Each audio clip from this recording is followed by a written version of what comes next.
Bugün kitaplardan bahsedeceğim. Timur'la ilgili tam 14 farklı kitaptan ve aynı zamanda birkaç bölümlük Timur serisinin de başlangıcını yapmış olacağız. Belki de dünya tarihinin gördüğü en büyük askerlerden, en büyük devlet adamlarından ve hatta dehalardan birinin tarihine, Timur'un tarihine hak ettiği gibi kitapların penceresinden bakacağız. Aslında Anadolu'da kendisine düşündüğümüzden çok daha fazla yer edinmiş bir komutan, bir devlet adamı olan Timur'la ilgili her geçen gün yeni kitaplar çıkıyor ve bugün bizler için, Türkiye'deki tarih severler için neredeyse önümüzde Timur tarihi olarak yeni bir yelpaze açılıyor. Bana göre Anadolu tarihinin okuması en ilginç, en garip ve en zevkli bölümlerinden de bir tanesi.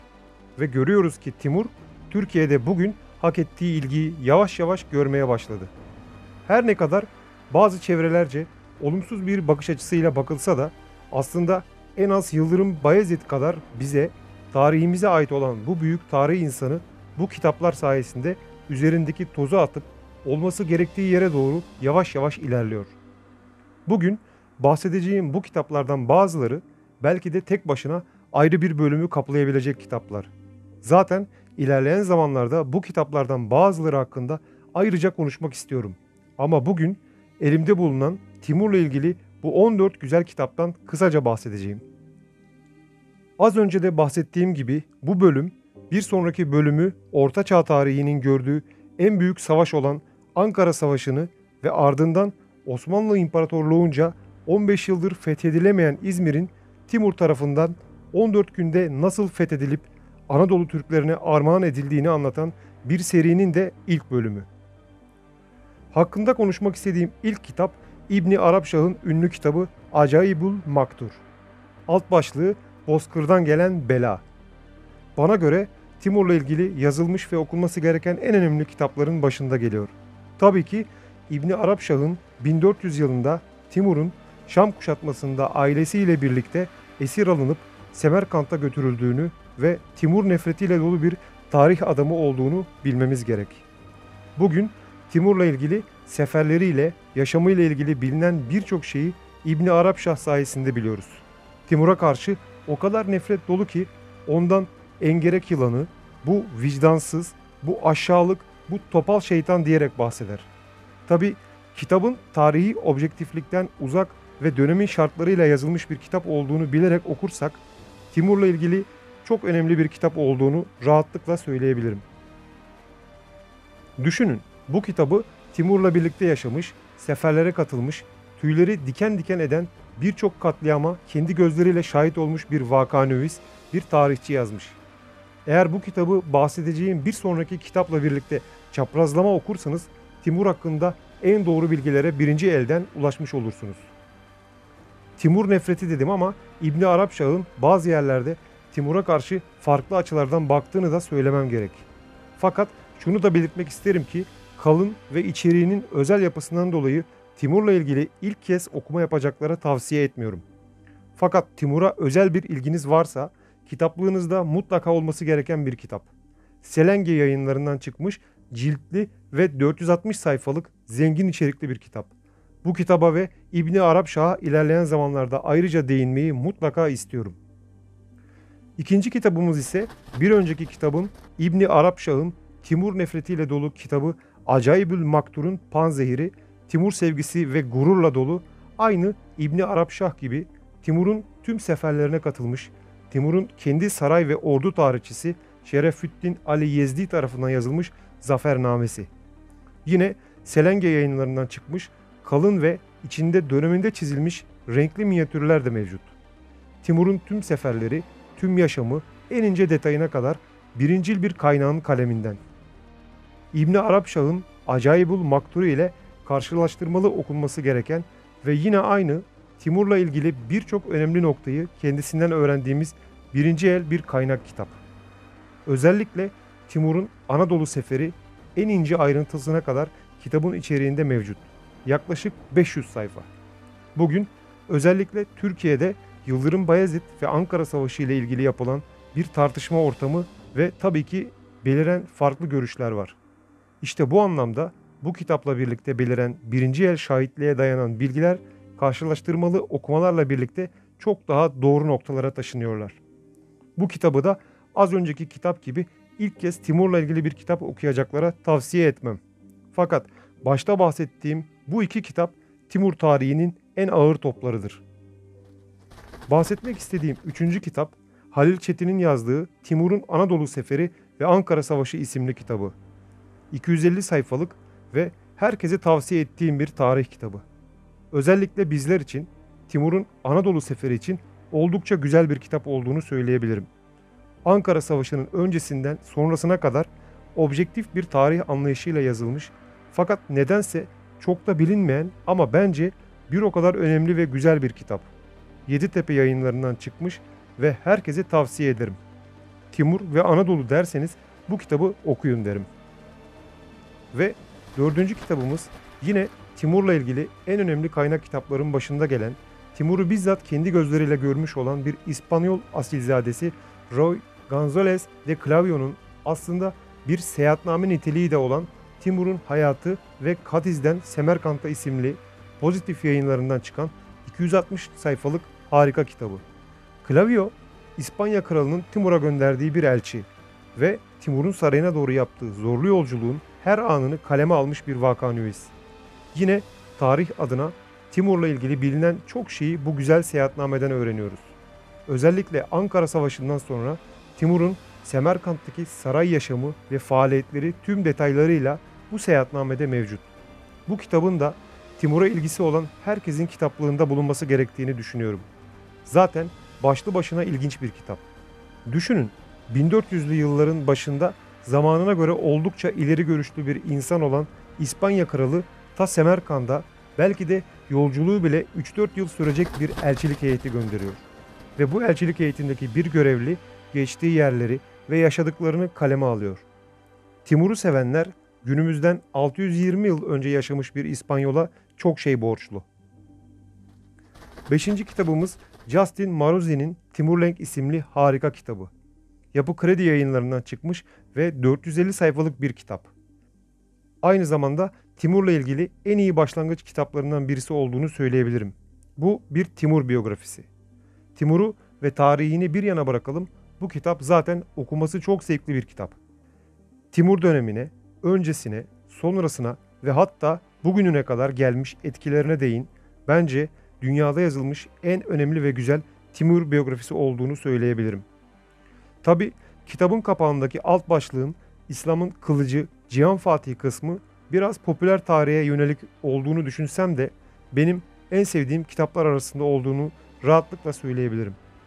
Diğer yandan bugün bizlere çok uzak ve bilinmez görünen yerlere, Semerkant, Herat, Belh gibi yerlere bakışımızı kesinlikle değiştiriyor. Şiddetle tavsiye ederim. Altıncı kitap nedense bugün fazla bilinmeyen, az önce bahsettiğim Halil Çetin'in Ankara Savaşı ile birlikte Timur'la ilgili belki de dünyada yazılmış en nitelikli kitaplardan bir tanesi.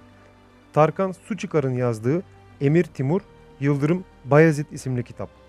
Günümüzde Türkçe yazılmış en zengin ve nitelikli içeriğe sahip kitaplardan birisi. Ben Kripto Yayınlarından çıkmış 300 sayfalık bu harika kitabın kapak tasarımına kurban gittiğini düşünüyorum. Bu kitabı aldığımda açıkçası bu kadar şaşıracağımı ve beğeneceğimi hiç düşünmedim. Çünkü kapağına baktığınızda bir tarih kitabından çok romanvari bir görüntüsü var.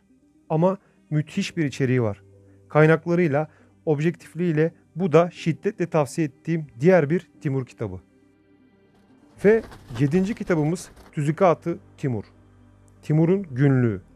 Yazarının Timur'un kendisi olduğu söylenen bazı tarihçilerin bunun yanlış olduğunu söylediği, bazı tarihçilerin de bu kitabı gerçekten Timur'un yazmış olabileceğini söyledikleri, her iki farklı görüşe sahip tarihçilerin de buna yönelik kanıtlar sunduğu, tahminler ortaya koyduğu bir kitap. Timur'un kendinden sonrakilere bıraktığı, devleti nasıl yönetmeleri gerektiğini öğütlediği, fikirlerini ortaya koyduğu bir eser. Eğer Timur ve tarihine ilginiz varsa okumanızı öneririm. Diğer türlü çok ilginizi çekeceğini düşünmüyorum. Ve 8. kitap Sultaniyeli Yohannes'in yine Timur'un sarayında bulunmuş, hatta Ankara Savaşı'nı bizzat kendi gözleriyle görmüş, Anadolu'lu bir din adamının aynı zamanda Timur'un Avrupa'daki krallıklara elçi olarak gönderdiği bir vakanüvisin kitabı. Kronik Yayınlarından bu yıl çıkan bir kitap. Ahmet Deniz Altunbaş'ın eski Fransızca aslından çevirdiği bir kitap. İçerisinde Timur'un Avrupa krallarına gönderdiği mektuplar mevcut. Yine spesifik bir kitap olduğunu söyleyebilirim. Fakat Timur ve tarihi için kesinlikle kitaplığınızda bulunmalı. 9. kitabımız Beatrice Forbes Mans'ın Timurlenk isimli kitabı. Güzel bir kapak tasarımına sahip fakat bu kitapla ilgili en başta söylenmesi gereken şey kitabın Timur'dan çok onun kurduğu devlet yönetim sisteminden ve bu sistemi oluşturan aşiret sistemini inceleyen bir kitap olduğu. Açıkçası Timur'la ilgili olarak okurken sıkıldığım tek kitaptır diyebilirim. Bu tabii ki herkes için geçerli olmayabilir. Az önce de bahsettiğim gibi kitabın merkezini Timur'un devlet ve ordu sistemi oluşturuyor. Daha çok aslında Timur'un siyasi yaşamını konu ediniyor. Bu kitapla ilgili olarak söyleyeceğim en önemli şey, Timur ile ilgili bir kitabı ilk kez okuyacaksanız bu kitabın kapağı biraz yanıltıcı olabilir diye düşünüyorum. Aslında keşke az önce bahsettiğim Tarkan Suçikar'ın kitabının kapağı da böylesine bir tasarıma sahip olsaydı. 10. kitabımız Profesör Doktor İsmail Akan'ın Makaleler 2 isimli kitabı. Ben bu kitabı biraz da tesadüf eseri buldum. İçeriği İsmail Akan'ın yazmış olduğu çeşitli makalelerden oluşuyor. Toplam 3 ciltten oluşan bir serinin ikinci kitabı. Timur ve Timurlular ile ilgili bilmediğim çok şeyi bu kitaptan öğrendim. Örneğin Timur'un Ankara Savaşı'nda Yıldırım Bayezid'i yenip İzmir'e hareket edip kazandığı bu zafer onuruna bugünkü İzmir Tire'de bir anıt, bir yazıt diktirdiğini fakat ne yazık ki bu yazıtın günümüze ulaşmadığını bu güzel kitaptan öğrendim. Bence güzel ve kitaplığımda bulunmasından dolayı mutlu olduğum bir kitap. 11. kitap diğer kitaplardan farklı olarak bir roman. Bir tarihi roman. Azerbaycanlı bir yazarın Yunus Oğuz'un Emir Timur isimli romanı. Ben henüz bu kitabı okumadım fakat okuma listemde sıradaki kitaplardan bir tanesi. Timur ve roman okumayı sevenler için okuması zevkli bir kitap olabilir. Ben böyle bir romanın varlığından haberdar etmek adına bu kitaptan bahsetmeye karar verdim. Gelelim 12. kitabımıza. Dünyaca ünlü tarihçi ve Türkolog Fransız Jean-Paul Roux'un Babür isimli kitabı. Babür, Timur'un 3. oğlu Miranşah'ın torunu Ömer Şeyh Mirza'nın oğlu. Orta Asya tarihinin hatta Türk tarihinin en önemli tarih adamlarından, en ilginç tarihi karakterlerden birisi olduğunu düşünüyorum. Aynı zamanda birazdan bahsedeceğim Babürname'nin de yazarı. Timur ve sonrasına Türk tarihine bakışımızı kesinlikle değiştirebilecek bir kitap. Aslında biz Anadolu Türklerine, Türk tarihine yönelik olarak bilmediğimiz ama bir o kadar önemli insanların, değerlerimizin olduğunu gösteren bir kitap. Babür bence okunması, bilinmesi gereken bir tarihi karakter. Hak ettiği ilgiyi bizler tarafından kesinlikle görmüyor. Timur'dan sonra ilgi duyanlara önerebilirim. Ve 13. kitabımız ünlü Babürname. Babür'ün yazdığı, kendi kalemiyle kendi yaşamını, dünyaya bakışını, olaylara bakışını, hatta hayvanlara ve bitkilere bakışını bile yazdığı bir eser. Kabalcı Yayınevi'nden oldukça kalın, 800 sayfalık ciltli bir kitap.